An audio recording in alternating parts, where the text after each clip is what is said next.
Hey guys, welcome to the Driftcast. I'm your host Travis, and I've got the other host Ben. Today is our first ever drifting podcast. We're going to be focusing mostly on non-competition drifting all across the world. We're based in Australia ourselves, and I have a Toyota A86. Ben has a Toyota A86. We both also own Nissans. Actually, we both also own Skylines. So technically, yeah. Yeah, so I own a R32 Skyline that is in Ebisu in Japan, and I have an ER34 sedan that's based here in Australia, which is street regoed. How modified is that? Basic setup, so we just got like knuckles, rack forward, two-way. Soon to put a bucket seat in it. Other than that, stock boost, stock intercooler. Just keep it simple. Yeah, that's it. I'll keep it straight too. So that's it. That should be right. Yeah, right. And what's done to your 8.6? 8.6 is a little bit more far gone. Stripped out interior. It's getting a half cage. It's currently going through a lot of panel work at the moment. I didn't even know it was getting a half cage. Yeah, it's going to get a half cage. It'd be good. I wanted to put a full cage in it, but Australian laws don't allow that kind of coolness. But yeah, I want to keep it, 90s orientated.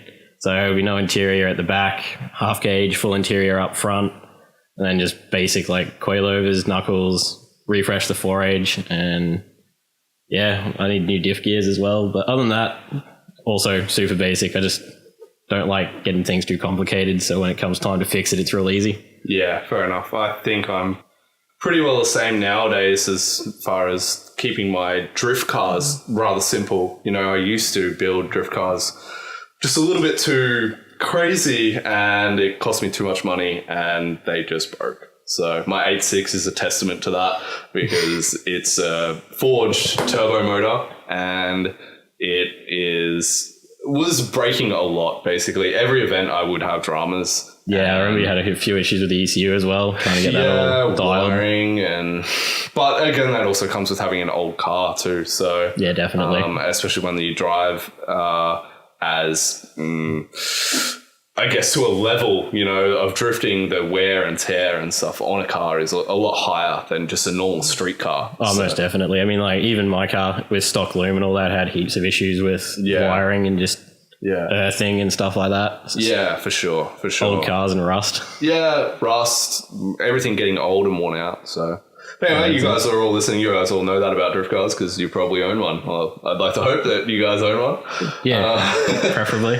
So tell me, what was your favorite event? Because today we're going to be doing more of a recap on 2017, because it's not predicting the future then. It's more of talking about what we have been through. Yeah, what we did last year. Yeah. I don't know. Definitely 8.6 day at Archie was probably a highlight. Raceway? Yeah, in Brisbane. That was good because it was like right after Luke moved all the barriers back. Luke Fink. Even American guys, you guys would know Luke Fink from, and in Ireland, you guys would know Luke Fink when he came over there. King of Nations as well. He went over there and drifted King of Nations as well. So yeah. He's been all over the place. Yeah, and in Australia, he runs the competition DCA, Drift Challenge Australia. And it's probably the number one drifting competition in Australia at the moment. I would say. Definitely. Yeah, especially with ADGP drivers winding down now. Yeah. So, right. So what happened at 8.6 Day? I mean, I was there as well, so I know what happened. But 8.6 Day was great. Like, I don't think I've ever seen that many 8.6s in Australia drifting one track. Yeah, at the same time. At the same time, it was ridiculous. And the quality of cars was really good too. Yeah, I can say most of the 8.6s out there were like top notch. And for the guys that don't know Archie, that track has solid concrete walls. It is. You come off the main street and it's like Bahaku. You've got like the drop off and then big wall on the outside you have to ride up against. You make a mistake, you go into the wall. Yeah, great track, but the cars that were there, in Australia, 8.6s are averaging about $20,000 at the moment, and to write one off into an archy wall is probably not the funnest thing that someone would want to do. Definitely but the cars were really top notch that were at 8.6 day. It was just ridiculous to see people out there like in their daily 8.6s, you know? Yeah. Or even, you know, like some guys that I thought only had their 8.6s as more of a show car rather than a drift car. Like I'd personally never seen them actually drift them, but they decided to come out, which was really cool to see. Yeah, 100%. 100%. So. Yeah. So, and then on top of that, to be running trains like 5 cars or 5 8.6s in a row. That's the beauty of Archie as well, is it's constant trains just like Ebisu and everywhere like that. There's no stopping and waiting in a line because that is just the worst. It is the absolute worst.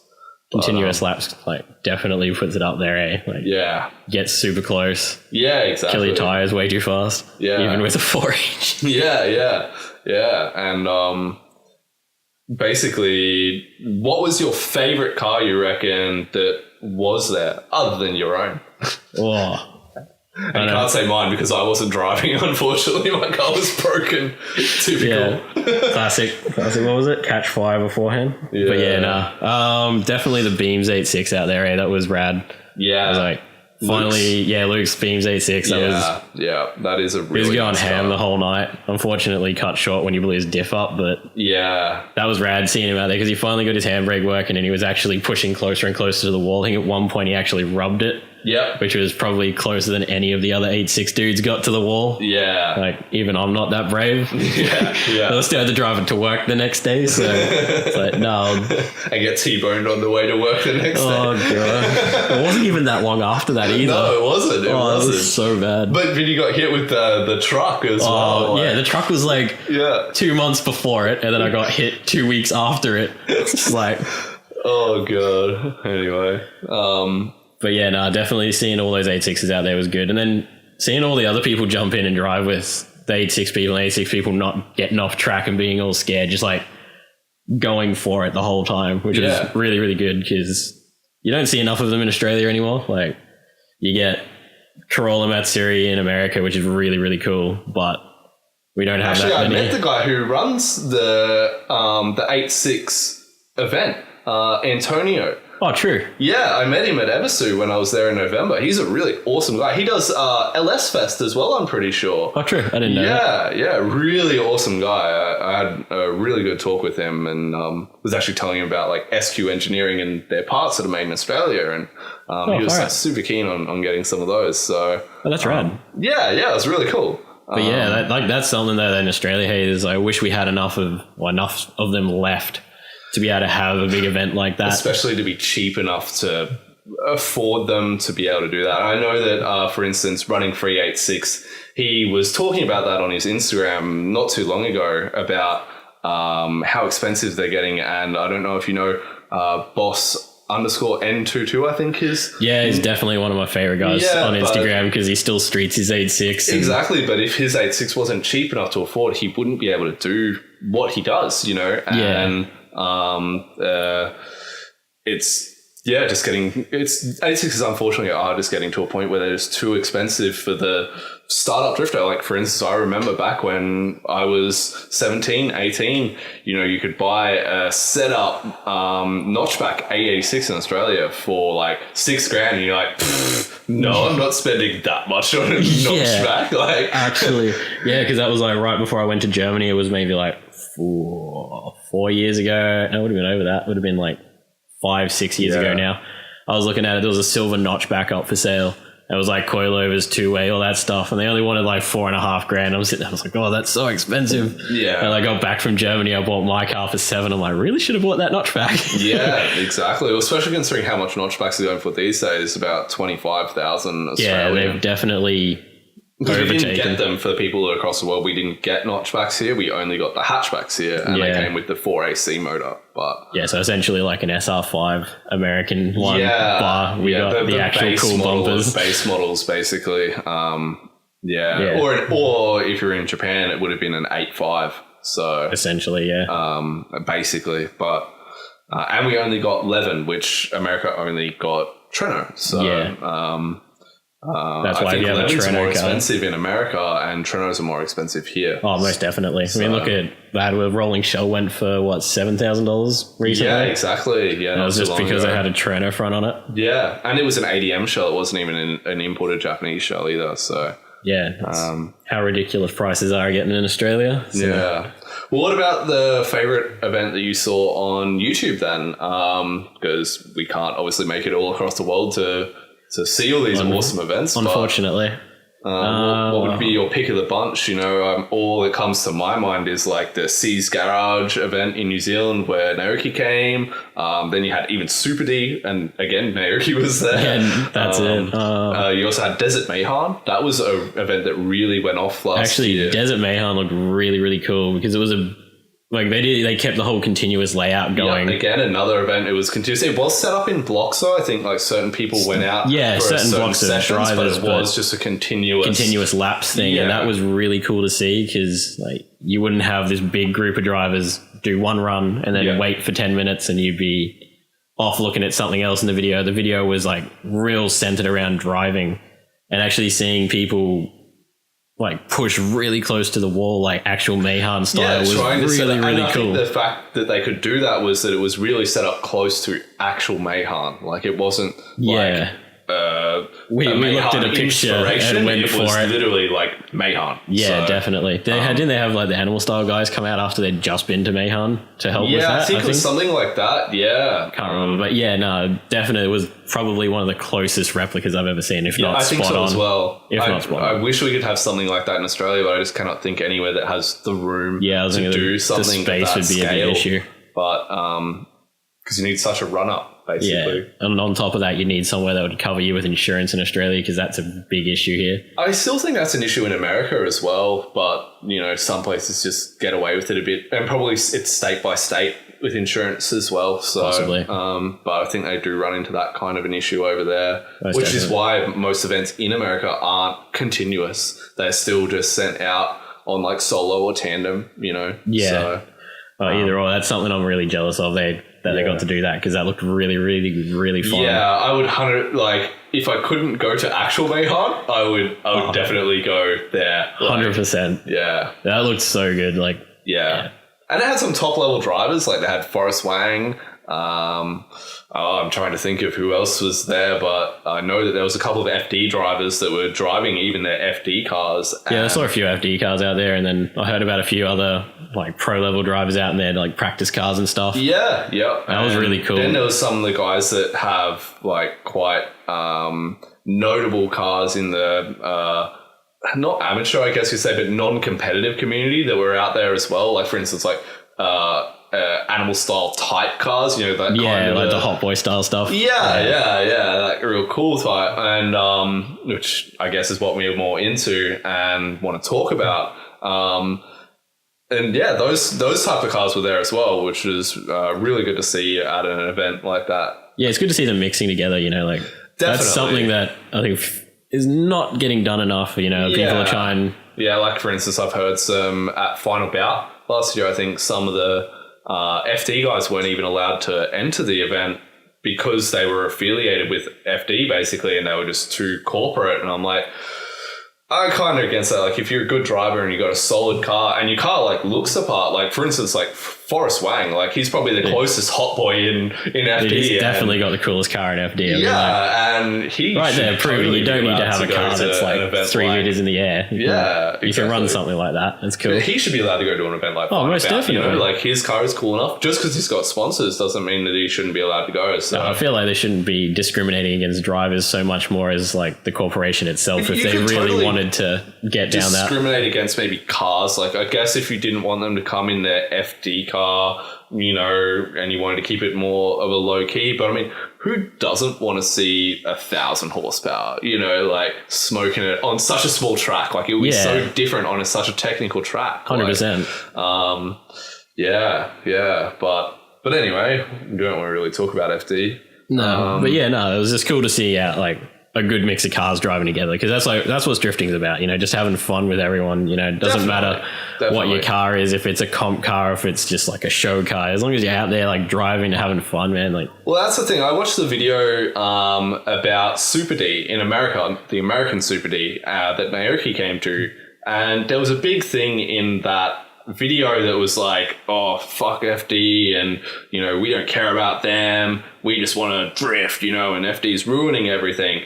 But when Naoki in that video actually went to the FD event, the only thing that he said was he just wishes he was driving. And I don't think that was emphasized enough in that video. It was so totally against FD, and it's kind of like trying to portray Naoki as totally against FD, but the dude just wants to drive. 100%. I feel the exact same way. I feel the same. Like, if someone handed me the keys and said, hey, Travis, come drift at FD, we won't pay you, but we'll give you a car and pay for all your tires and fuel, I'd be like, yeah, I'm down. Yeah, 100%. And I think Naoki's in the same boat. 100%. Yeah, because I think they were sitting there kind of like, don't LS swap this for Formula D that. And Nakamura's like, I like American style. It's different, I was like, I want to try it. And I want to drive a V8 car. And he went out and he had fun. Yeah, exactly. And that's exactly what it's about. And exactly. Yeah. Yeah, especially at the end when he did that interview. Yeah, he was talking about it. I just want to drive. I literally remember he was standing at the fence of when all the cars were going past in FD, and he literally just turned around and said, I just want to drive. So 100%. Yeah, we don't want hate towards FD, but we don't want to talk about FD because there is another drift chat, Maximum Driftcast, that does talk about FD, so go listen to that instead. But speaking of Super D, that was awesome. That legit was probably one of the best YouTubed events of the year, I would say. Definitely. That was a top-notch event. Yeah, on top of that, Grange looks like an awesome track to drive too. Yes. It's got that fast straight, and then you got the tight technical stuff. Really it's like Japanese style track. Mayhan-esque type thing. Yeah, or even the one that starts with N. Nico Circuit. Yeah, you got that big fast entry into that. You got to pull it up and go through the tight section. Yeah, no, definitely. Grange looks like an awesome place to drive, and on top of that, having all the showy cars going past them. Yeah. I did enjoy it. 100%. There's a reason there's chrome wheels on the Skyline. Yeah, I'm sure. But yeah, no, 100%. It was definitely one of the most cool events to watch. Yeah, I think. For sure. I totally agree. Yeah. So, well, speaking of, is there any notable drivers or teams that you can think of that I think are worth mentioning that maybe came out last year or... I feel like a team that didn't get mentioned enough last year would have been MCR Factory. Yokoi drives so well, and he was driving in heaps of events last year. Yeah. And you'd only ever see the occasional video of him pop up, but he drives so well. He's almost on Nakamura level, and you see them at Makawa Sportsland all the time. Yeah, practicing together, and it's he's the exact same. He follows Nakamura how Nakamura follows him, and it's top notch to watch. Yeah, and on top of that, the MCR boys also drive really, really well, but you just don't get out there as much as Team Burst. Yeah, that's it. I personally was at Ebisu in November driving, and the Burst team is massive. There are so many cars in the Burst team. Yeah. And they are crazy. They're literally if they were Australian, they would be the biggest bogan Commodore drivers. 100%. Remember when Nakamura came to Matsuri 2014? And all you want to do is foot-ons? He was doing foot-ons everywhere. Came out of the pits, foot on. Marshall comes up to him, foot on. Yeah. It's gets back to the pit where he's parking the car up for the night, foot on in the shed. And he just needs to be given the keys to a Commodore. Essentially. He was just in his spiritual homeland. Yeah. He was meant to be born in Australia. Yeah, I really think that, it's his second home. 100%. But even at Ebisu, that were crazy. One dude spun out and one of the Burst drivers just went out and started doing donuts in front of him. No, he crashed. He crashed on Minami. Oh, and then someone, while they're trying to get the guy out of the car and, make sure he's all okay, one of the Burst people is doing donuts in front of him, without a helmet on, which is totally not allowed at Ebisu. And just crazy. Bogans, such Japanese bogans. They really are. But cool to watch. Oh, 100%. Especially when they do their trains and stuff and on North Course, insane. Like on the Saturday night, like that is just something that you just have to go and experience. And as well, I think with Naoki, he gets people that are driving like that don't even know him or, like know him personally or in Team Burst. When Naoki's out on the track while you're out on track, you just kind of feel like you have to drive harder. Like, I don't know, there's just something about his like aura, I guess, or his personality that just makes everyone out on track just like push that 120%, like they don't hold back when Naoki's out with them. Like, hells yeah. Yeah, even Daigo and everything. And did you see their crash on Facebook and YouTube with Daigo on chasing Naoki on Minami? Man, that was gnarly. That was fast. Dude, how much air did he get when he hit that back wall? I was like, that's going over the back for sure. I don't know how it didn't. Yeah, and like, because when you're at Matsuri on Minami, they actually put a concrete barrier so you can't actually hit a D1 line during Matsuri. Yeah, I heard about that. To stop people going too fast. But goddamn, those guys were going fast. It was just mental to watch the speed that they were able to get. But I think Daigo's car was like a 700 or 800 horsepower car that if it's the same one as like what he had back, like way back when. But does Daigo ever drive anything with like less than 500 horsepower? Well, that's what it was. It was his old D1 motor, and they were just like, oh, let's throw it in a JZX 90. Yeah. And then you put coilovers in it and went to Matsuri. I was like, you took a D1 motor? Yeah. So I'm pretty sure he's probably just kept that whole thing. It was like, oh, I've got an old D1 motor. Let me throw that in my muscle car and go drive Ebisu. Yeah. I totally think that Naoki's really pushed through a lot last year. Like he was infamous, but I think with the few events that he went to last year, he really upped the ante, I guess, around the infamousy that he has. Maybe most a lot definitely. of people that don't or knew about him, but really didn't know too much. Yeah, didn't really know a whole lot of the story. Respect him that much, Now, I think after last year was like a really big year for him, I think. And I'm looking forward to seeing if he ups it again this year, that would be really, really good. But again, everything costs money. It costs money to fly a guy halfway across the world to do some events. Most definitely. So, but it would be, I'm interested to see this year, like what really happens with some events. Like I'm hoping we get some really top-notch events.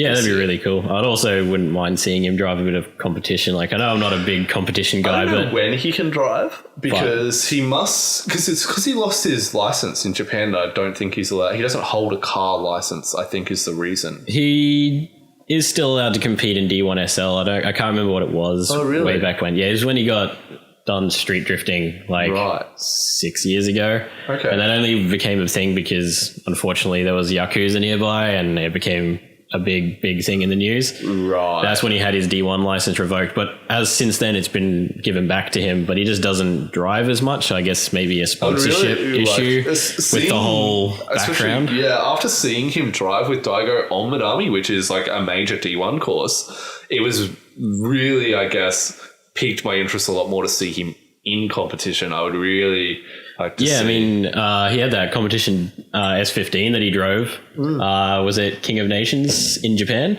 Yeah. And that was ridiculous to watch. It was fast. And I think it was SR powered. Yeah. It was just good to see like something that wasn't, big motor swap. But Well, he went to a big motor swap in his normal car in as the well. S14 in the 1J. And then went back to the SR.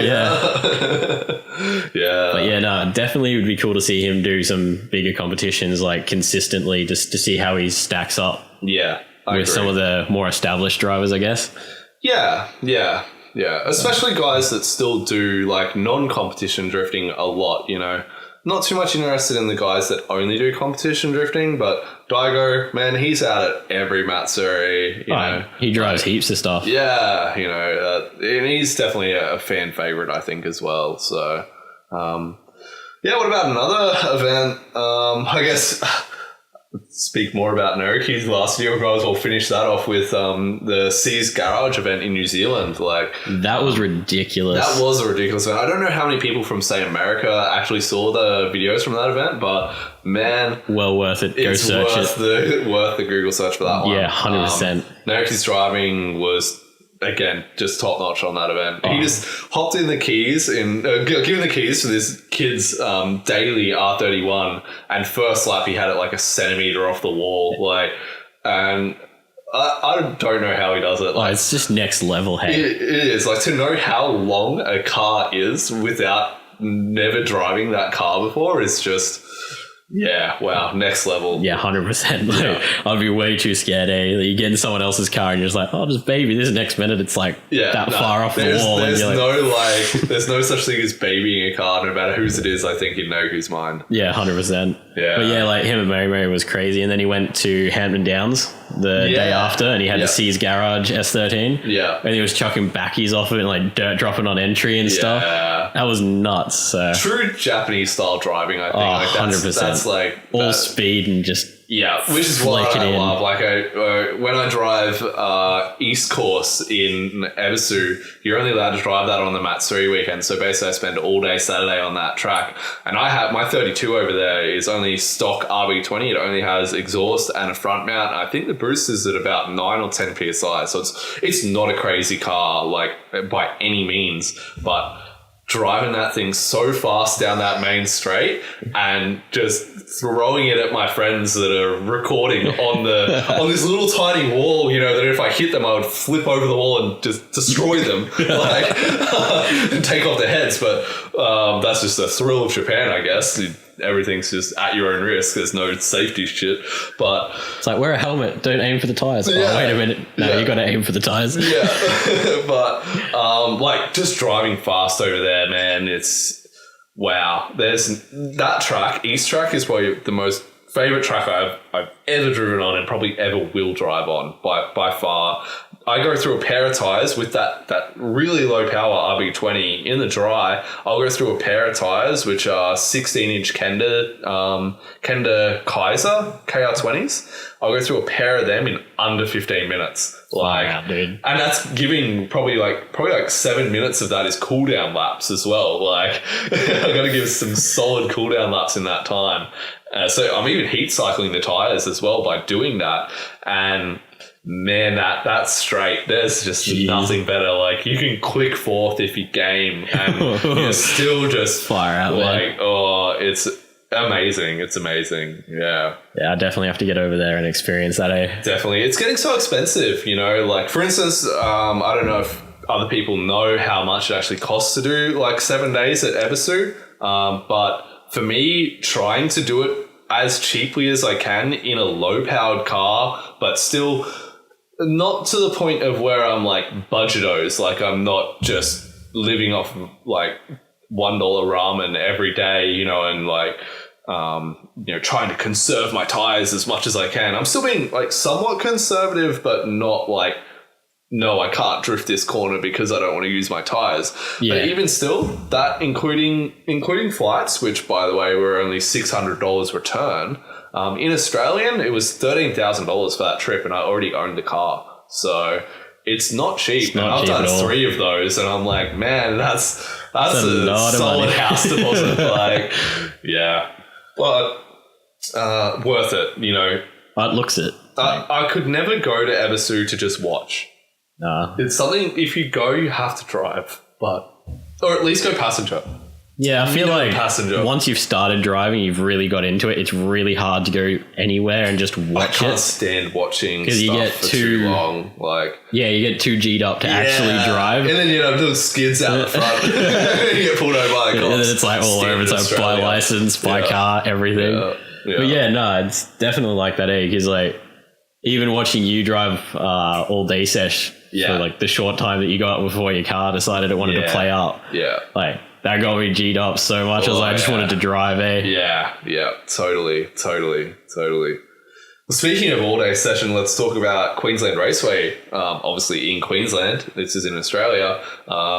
We're in Brisbane. It's probably about an hour from our house, if that. Maybe. Yeah, about 45 I think minutes. it's only half an hour from my house. But you're lucky. I still got to drive through the middle of the city. Yeah. So it's a really fast track. So it's not really a beginner's track, I would say, at all. Like, not even. Well, if you were to drive it flat out, not really. But, the middle section is not bad for beginners. It's still a struggle for beginners, I think, that are like still learning how to drift. I mean, one of my friends is still trying to learn how to drift and he's struggling, but I mean, I think it just takes a lot longer to get it than doing it at a more technical track. It's just not designed for learners, but it is designed to drive fast. Oh, you can definitely get some speed up there. Yeah, like I'm clicking fourth gear on before entry on turn 2, which is the second fastest corner. Turn 1 is after the main straight and it's the fastest. And I would be doing like 160 into that turn 2, and if my car could go faster, I could go faster. Like, it's a fast track. I'll go down in fourth gear in my 8.6 all the way down until I enter what's called dipper, which is the turn after turn 2.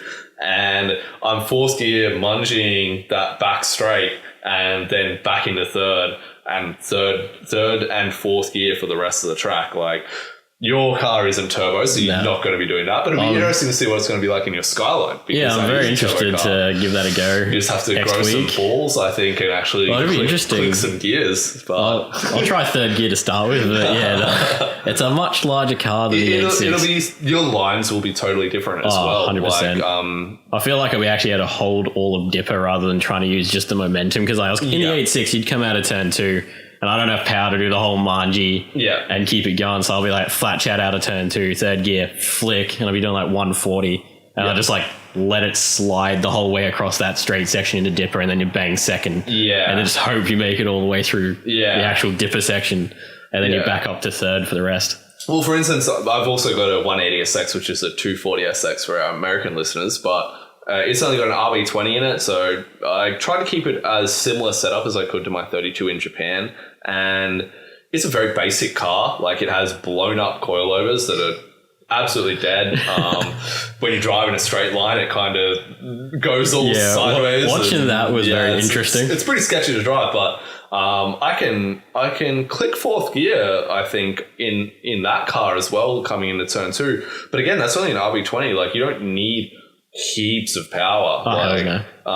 It's definitely more inclined to just driving fast. I really hate seeing guys come to QR that have really high horsepower LSs or 2Js, and you'll see them drive up to the corner, slow down, and then just kick it. The worst one, I think, is when they do a mungie off the start line. Like, you're doing like 30 Ks an hour by the time you enter the actual corner. It's like, man, that's the most boring thing to watch I've ever seen. Well, so many people did that when I was marshalling for But then the worst ones, again, are the ones that manji from the start, and then they'll straighten before the corner. And then just like rail the handbrake and then just sit there, and it's like, we've hit about 20 Ks, drop the clutch, and it's just like smoke show. It's terrible. It really is. It really is terrible. But that's, I guess, what some people live for. I live to go fast. Yeah, definitely more I about. I feel like I'm more at a Talladega Nights. Oh, go fast!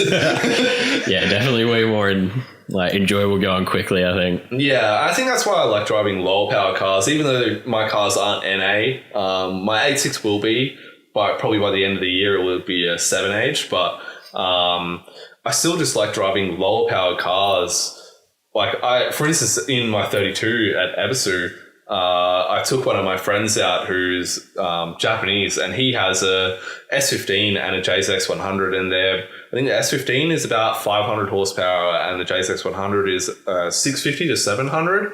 And I scared the crap out of him with how fast I was entering on North Course. He was just mind blown that I could do that. Like, he was literally making a cross with his hand on his chest before every lap, which I thought was really cute. But and then I went for a ride in his car, and like, man, the power was there, but he would handbrake between every manji, basically. So like you'd manji this way, grab handbrake, then grab handbrake the other way. And it just really took, like, he could flatten the throttle as soon as he came off handbrake, but then he'd grab handbrake again before he got back on throttle again. So it's like slow, fast.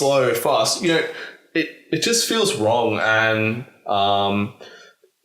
compared to just driving, like, my foot is just absolute foot down and just I'm literally, instead of grabbing handbrake on each manji, I'm actually kicking the clutch each manji. I know this feels. Yeah. I know all this feels. But you're in an NA. I'm doing that in a turbo car on North course, man. Like, and yeah, I think I was leaving it. I can't remember if I was clicking. I think by the end of that week, I think I was clicking into fourth gear around that back corner. It was either third or fourth. I can't remember. But because one of my mates there was just like, hey, just try this. You know, see if it works. It kind of sounds like you're sitting on limiter. So just try grabbing another gear. And I think I ended up leaving in fourth gear the whole way down the straight on North course and then leaving it in fourth around the back corner. And like, it was just a smoke show. Like that poor little RB20, like she was heavy breathing. Heavy breathing. I think it's so much that oil was coming out my blow-off valve, but so figure that one out. But yeah, that's what you want. Yeah, it's different, that's for sure. But the blow-off valve's right in front of the headlights as well, so it's actually oil dripping down the headlights. Dude. Good times. Yeah, but a solid car, you know. It's so hard to find a very reliable car at Ebisu. In Japan as a whole, really, they're so flogged. Like, unless you get something rebuilt properly and done. Yeah, it's again, a lot of money though. But then that's all money. Same as here. Like, you try and buy an out of the box drift car, and you're not gonna find very much. You know, like everything's been used, or before P-plate laws were abused to like no end. Yeah, yeah. Well, even if you want an NA S13 in Australia, you know, you're looking at like $8 or $9 grand. I know that one of my friend's brothers just sold his for $9 grand. Yeah, P-plate attacks here. It had hectic shaved door handles, man. Oh, like, wow. Yeah, like it was straight out of 2004. But, you know, and it sold for a lot of money. But, and even when you consider car prices in Japan as well, for instance, I paid like $4,000 for my R32 when I first bought it quite a few years ago. But nowadays, Power Vehicles wanted to actually buy that back from me, but it had a damage on the back, so they were kind of iffy about it, and they didn't really. They decided not to, basically, and I probably wouldn't have sold it anyway. But they're basically selling nowadays. If you want a car set up exactly the same as my 32, a very basic car, like I would call it, I guess, a stage 1 if you wanted to do it in that kind of thing. Like it's not a competition grade car at all. You couldn't even do like an amateur event in that, you know. Just to go out and have fun car. It's a fun car. It's a missile. Like it still looks pretty, but it's set up like a missile. And but if you wanted that now, if you were to go to Ebisu now and buy that car, it would look about $8 grand. Like, yeah, that's a fair bit of money, eh? It's a fair bit of money, like, and I remember, like, when I bought my car, like, if you want a JZX90, you know, that was like $5 grand, and I'm like, no, I'm not paying that much. Like, no way, you're kidding yourself. That's way too much. But now they're like 10 grand, and I'm like, oh, I should have bought one. Should have grabbed one of those. Yeah. Could have had the one, Jay. And I went in the Chaser, actually, when I was at Ebisu, and a JZX 100, and I used to own a JZX 100, but I never drifted it. And crazy at Ebisu. Like, you do not need more power than that there. Like, that was crazy. Like, so fast. Like, if you drove it properly and, you know, you weren't handbraking every manji, it felt like a 400 horsepower car, even though it was only a relatively stock JZX 100. Yeah, like boost up and an intercooler. Yeah, and an exhaust, like, and that's all, and a two-way. That's all it had. That's pretty much what every car needs at Ebisu. But man, it was fast. Like, there was no comparison side by side to my car. But then you have other people there, some people that a lot of people know about, that I'm not going to name drop, but they had their Chasers there, and goddamn, they drive slow. God, it was. I would come in my 32 into the corner, or the entry corner at North Course, just before you hit the main straight, and I'm absolutely just banging gears, throttle down to go as fast as I can, and then I just kick the clutch. There's no handbrake. You just kick it just as you come past. There's like some traffic lights, and just as you see those traffic lights, you kick the clutch and you flow into the corner, and then you munch down the straight, etc. But other people would just get really scared to not go too fast. But and I would literally have to almost brake. Even if I left quite a large gap, I would still have to brake by this, or at least let off to like 50% throttle, which would totally ruin my run. It's just, it just really annoys me when people have the power of a car to go faster than me, but they're going slower. Like, it should at least be going the same speed as what I'm doing in my low-powered car. Yeah, something like, it's just... I don't think people push themselves enough. Like, I think the biggest thing with drifting is you can go so much faster than what you think you can go.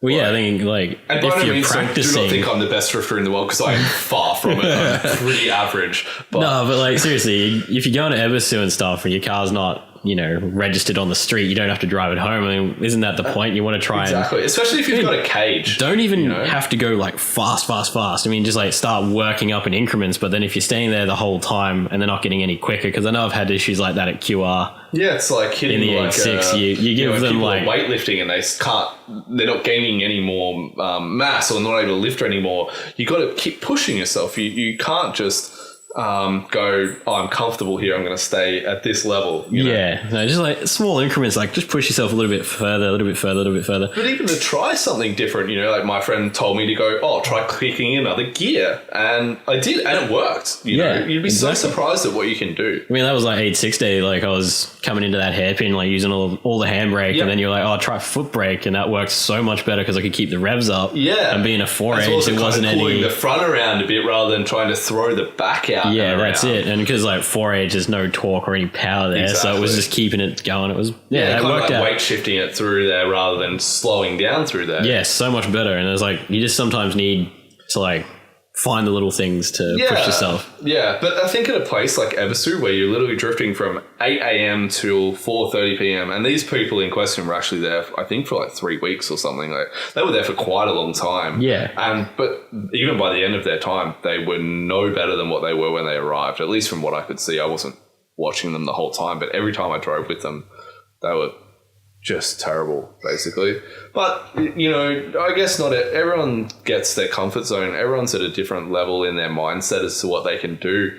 But it's just, I don't think it's a good look for the people that follow them and really think that that's how you should drive. I know that there's a lot of things in America where guys think it's normal to handbrake between munchies. Like, that is so common. Like, yeah, you can do that in like an FD spec car where some of those cars actually gain speed when you are on the brakes rather than on throttle, because they've got so much grip that when you're actually off throttle, it kind of launches the car forwards. So they have an excuse to actually using foot brake and handbrake a lot more than what you should be. In low-powered cars, there's very rare times when you should even be using handbrake. Yeah, I mean, up until the point where I got the Skyline, I've never done a handbrake entry in my life. Yep. Like the other night when we were out testing it at the small track, like that was the first time I've ever used a handbrake. Yeah. And yeah, like that's the thing is that 8.6, I've never done it before, bar maybe mid-tandem to pull up from someone, but never been in entry. You use it to like balance yourself, you know, between them. Never entry and never mid-manji or like... Yeah. Anything like that. It's always been like margin clutch kick. A little bit different at QR when you are running your R34. Well, yeah, I'm open-minded to that. Like, I'll probably need a bit more handbrake. But at the same time, you don't want to always keep using handbrake, because you want to get to a point where you don't rely on handbrake to actually enter. I kind of want to experiment a bit and see if I can drive it more like an NA car. Yeah. And just, you know, enter much quicker and then... It's like use the grip and the momentum. Even just to tap a bit of left foot brake and try and power your way through that way. Well, that was the idea, because that's all I've done with the 8.6 is like, you know, you come into turn 6, you just flick it in and you just like tap the foot brake to keep it in line. Yep. But we'll see how it goes. It's a very different car tomorrow. It will be. It will be. And every car is different, and every person is different as well. Like, I'm annoyed at the way that some of these people drive like that, but I'm not annoyed at the person. I'm annoyed at they're seeing this in all of their forms of media. You know, it's not very often that you would see an in-car footage of, say, Naoki. No, I don't think I've ever seen in-car footage of Naoki. The only in-car footage I've ever seen has been like completely Japanese titled videos somewhere in the dark section of YouTube after I've spent like the whole night watching D1 or something. If you're a normal person, you'd be well and truly into the cat videos and everything like that. Like, no, totally. But I think that because so many more people are seeing competition in car drifting, they're not getting the right ideas for when they're driving their cars, because their cars aren't 1,000 horsepower with so much grip. Like, those cars lift 3 wheels, like they pick up a wheel, you know, in FD. They're totally different to a normal chassis. So, and I think a lot of people just have to stop trying to mimic that driving style, especially in America. I think it's really common over there. And hopefully, I think someone really needs to do some more in-car footage of driving normal cars. And, you know, I guess a lot of people have probably watched the Sushiya videos, that Drift Bible thing that came out a long time ago. That's another thing though, is like the Drift Bible came out a long time ago. It needs an update. It really needs a refresh. Drifting has changed so much 100%. Since then. You know, 100%. Someone really should do a redo. I'd love to see Naoki do that. But can you imagine, like, or Daigo, or just a group one between them both? Be like, Nakamura and Daigo Saito's Drift Bible 2018. Oh my god, can you I imagine? would pay for that. 100%. I would buy like Amazon Prime if that was on Amazon Prime. Like, that'd be so good. Yeah, but maybe that's an idea for all you listeners out there. Someone do an updated Drift Bible. You know, do it in option-esque. Like, that'd be really cool. Ooh, that's an retro idea. style. You can make a lot of money. I'd buy it. I'd buy it. If someone makes that, send it through, because I'm keen as for that. But yeah, hopefully people just take, I don't know, I guess the takeaway from our points talking about there is try something different.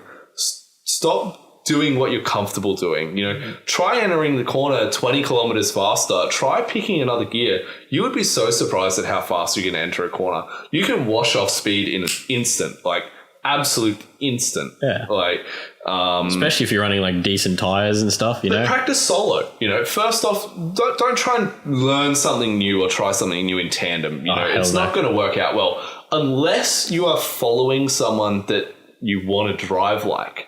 You know, who you know has really good style and they flow really well, and have a similar power and setup car to you as well, that you can just mimic them. Like, that's actually how I learned to drift, was just following one of my friends who actually won the Drift Challenge Australia. I think it was 2 years ago now, and he got flown to King of Nations in Europe. But my first ever time drifting was actually at Eversu. I had never pulled handbrake. I'd never kicked clutch. I just bought my car off about 5 photos I think I looked at and sent Power Vehicles my money and hoped for the best. And that's brave. That's very brave. It was very brave, you know, like and that first trip cost me, you know, that $4,000 for the car. But back then, you know, there was no guidelines on how much it was going to cost me. And it cost me about 10 grand back then to do that trip. I used a lot less tires. I used a lot less fuel because I was very much so learning. Yeah. But all I did was follow my friend who I knew could drive. I wanted to drive like him. He also has an 8.6. He had an S13 at Eversu, and he's just been driving for so much longer than what I have. He was probably drifting before I even got my license. And he actually used to drive with Bo Yates up in the hill. Like, they had 8.6s and they used to drive together. That's cool as. Yeah. So that's actually really cool. Really OG Australia stuff there.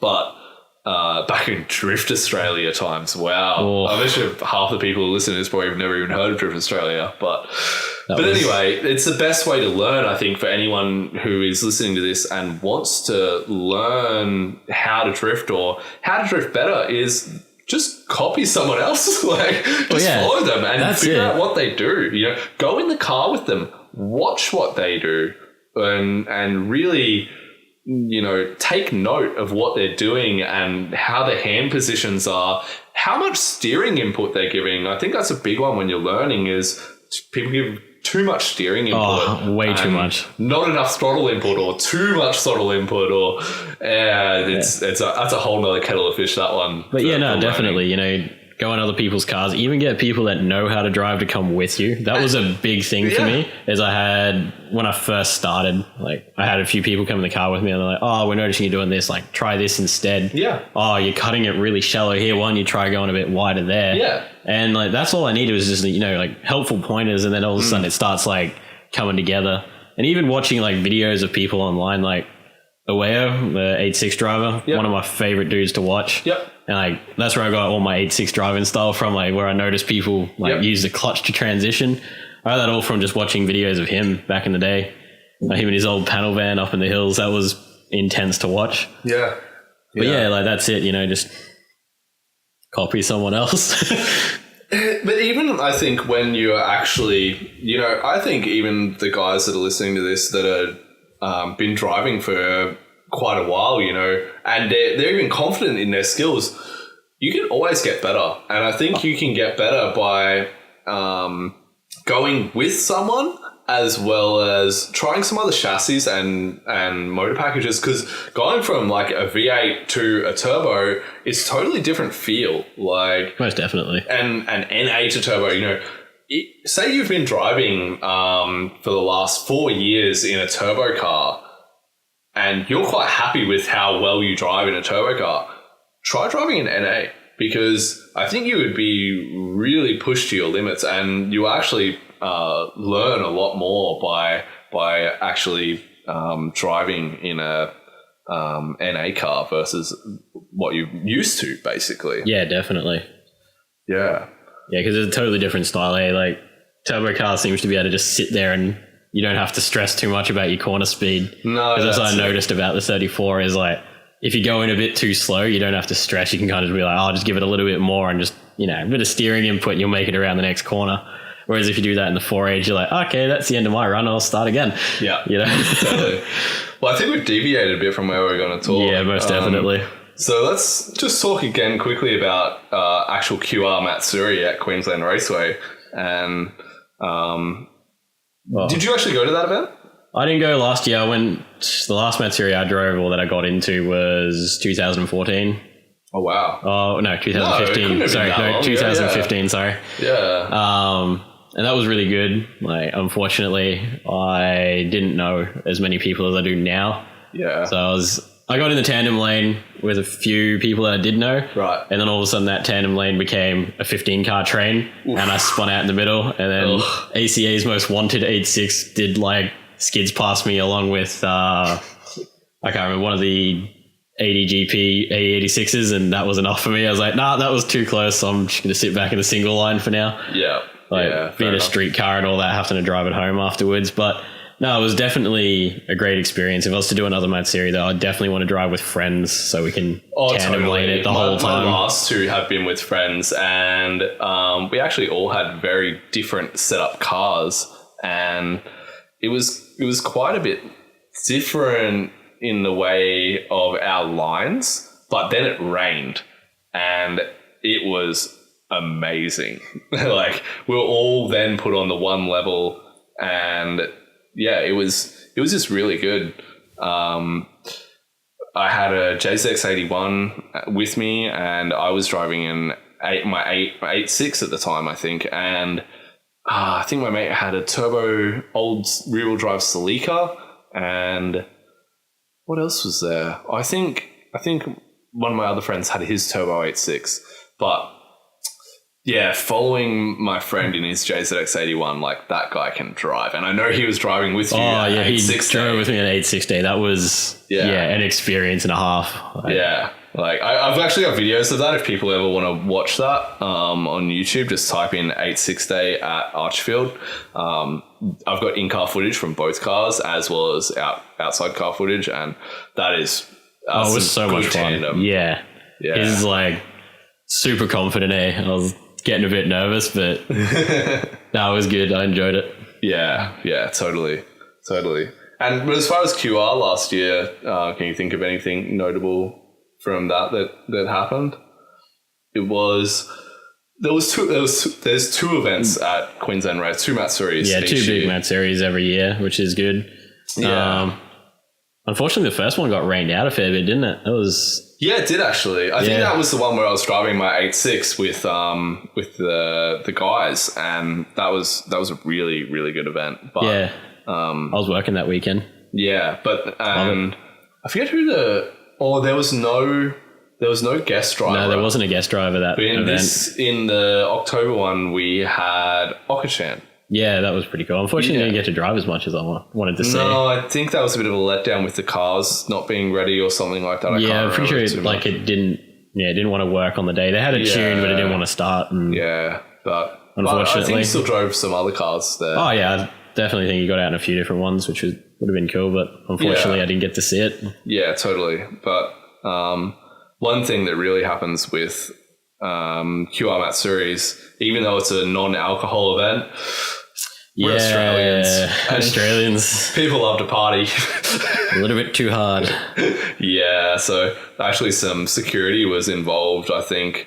I'm not sure about the last one, but I think the one before that, there was some heavy security involved and police with people starting fights and stuff. There was a big fight on short track. Someone crashed and one of the lovely people made a comment about the crash driver's girlfriend, and from there it went to throwing beer bottles on track, and then they had to close off short track an hour and a half early. Wow. So, yeah, I guess I don't have a problem with drinking so much, but I think if it's going to end up being like that at a drift event, it's something that shouldn't be at a drift event as well. It's... Yeah. Yeah, it was a bit far there, unfortunately, but... Yeah, totally, I agree. Yeah, so security at Mat Series gone through the roof since then. I remember so as well. I showed up in the Skyline to the last one. Or was it in the 8s? I can't remember. But yeah, they were just pulling all the boot trims up, looking in the spare wheel wells, looking under the seats, everything. But I mean, you can take away the alcohol, but you can't take away the fuckwit. So yeah, unfortunately. But yeah, no, it's changed a lot from what it used to be. Yeah. And I think that's a bit of a sad thing. But it's still a very enjoyable event if you're driving. Especially if you drive at March. That would be really good because I'm driving and I know that my friends are all driving. I want to drive. You should totally be one of my friends that are driving. I'll try. I'm definitely going to try. Yeah, well, you better try hard. I'll try hard. I'll try much harder. Any other things? Oh, well, what about... Christmas. How is that? Now we're getting into some street talk. We're not talking about track talk. This is some streeto. Now there was a fair bit of stuff on the news about one of these. This was from the 2017 Christmas, but you were actually at the 2016 Christmas. Yeah, 2016 Christmas was insane. It was pretty lit. Oh, it was very lit. We had 15, 20 car trains going up on the mountain. This is just a mountain road in Australia that people go up at Christmas time. They get a group of people to go up, and it's pretty hectic. Oh, there was nuts. Some videos that came out from that, and it was pretty wild. Yeah, definitely wild. We had, and there's such a huge mix of cars too. Yeah. So we had people with Wasn't it raining? No, it didn't rain. Not that one. No. We had people with semi-comp setup cars, so running semi-slicks and 400 horsepower SRs. Wow. And then you've got the next middle down, which is fast street cars, so 245s and boost up T28, and they were so quick up there. Yeah. And then there was Corollas. Yeah. That was pretty cool. 8.6, there was a few K70s out there. Yeah. And then we had on the end, there was a few beginners there as well, which were giving it a go. And there was a couple of 31s, which was definitely one of the more interesting parts of the night when they were driving. But yeah, right. Yeah, no, it was very good. All in all, a good atmosphere when you do that. But it is. But again, it comes with risk, when you're driving street. You've always got put it on the line. Cop trouble. But B, pedestrian trouble, dude. The couple of times that I've been passenger in cars that are going up hills, they're actually cars will still come down even at like 3 a.m. You know, in the middle of nowhere. Oh yeah, there's still always always a chance of a car coming down. There's always a big risk, you know. You got to try and minimize it as much as possible. Like if we've got a busy night up there, usually someone sits at the top and waves everyone down. Yeah. So you stop people driving in the middle of it. Yeah. But yeah, you know, it's all risk and reward, I guess. I think it's everything to do with risk. You know, even driving at Ebisu, you know, I don't even have a cage. Like I'm going to after I'm going to fit one this Matsuri in November, but up until now I haven't been driving with a cage. You know, and honestly, if I rolled that, I'd probably be dead. Like, yeah, that's another thing with the 8.6 that I've seen some crash test pictures from America actually when they crash tested the SR5s. Yeah, it's like, oh yeah, definitely wouldn't mind a roll cage in my car. Yeah, well, I've actually seen a dude at Ebisu a couple of years ago. He was in a JZX90 and he rolled it on North Course with a passenger in it, and the passenger was okay, but he didn't have a cage in his car.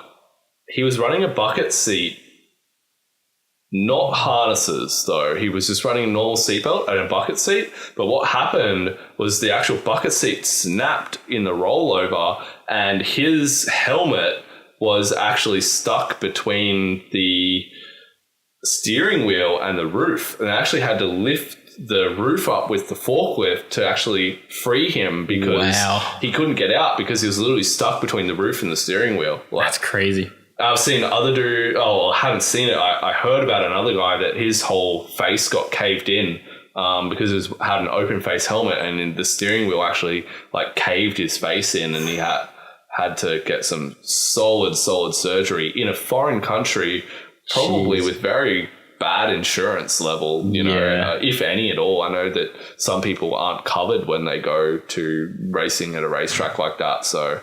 Yeah, that's safety first, guys. Like 100%. You know, like always try and make sure it's as safe as possible. You know. Yeah, you know, minimize the risk. It can go bad so quickly. Like people don't think about it, but it can happen anywhere as well. You know, like like I've run the gauntlet these last 3 times that I've been to Matsuri without a cage, but no more. I'm pushing that car too hard. I'm pushing myself too hard. I'm still taking passengers as well. You got to think about not just you. You know, you've got to think about the people that you're with. And as well, if something happens to you, someone has to look after you. So, you know, like, you know, you're wheelchair bound for the rest of your life. Someone's got to feed you or whatever, you know, like you might not think that, you know, too much about, you know, oh, whatever, I'm only endangering myself. But it's not just that. It's the real life implications to other people around you as well. So, you know, be safe, guys. We might talk about streeting a bit on this podcast, but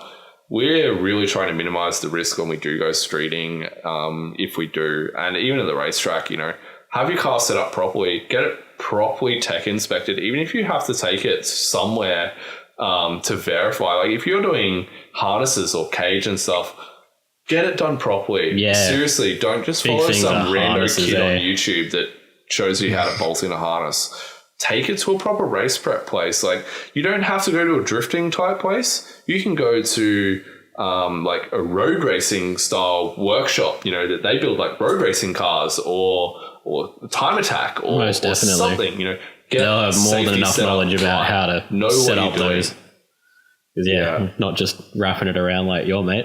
Yeah, exactly. I've had friends, you know, that I've had to set up their harnesses up correctly because they just wrapped them around it and it wasn't even secure. So, and they were driving like that for a year. And if they had a serious accident, I can guarantee you they'd either be dead or injured, very, very injured.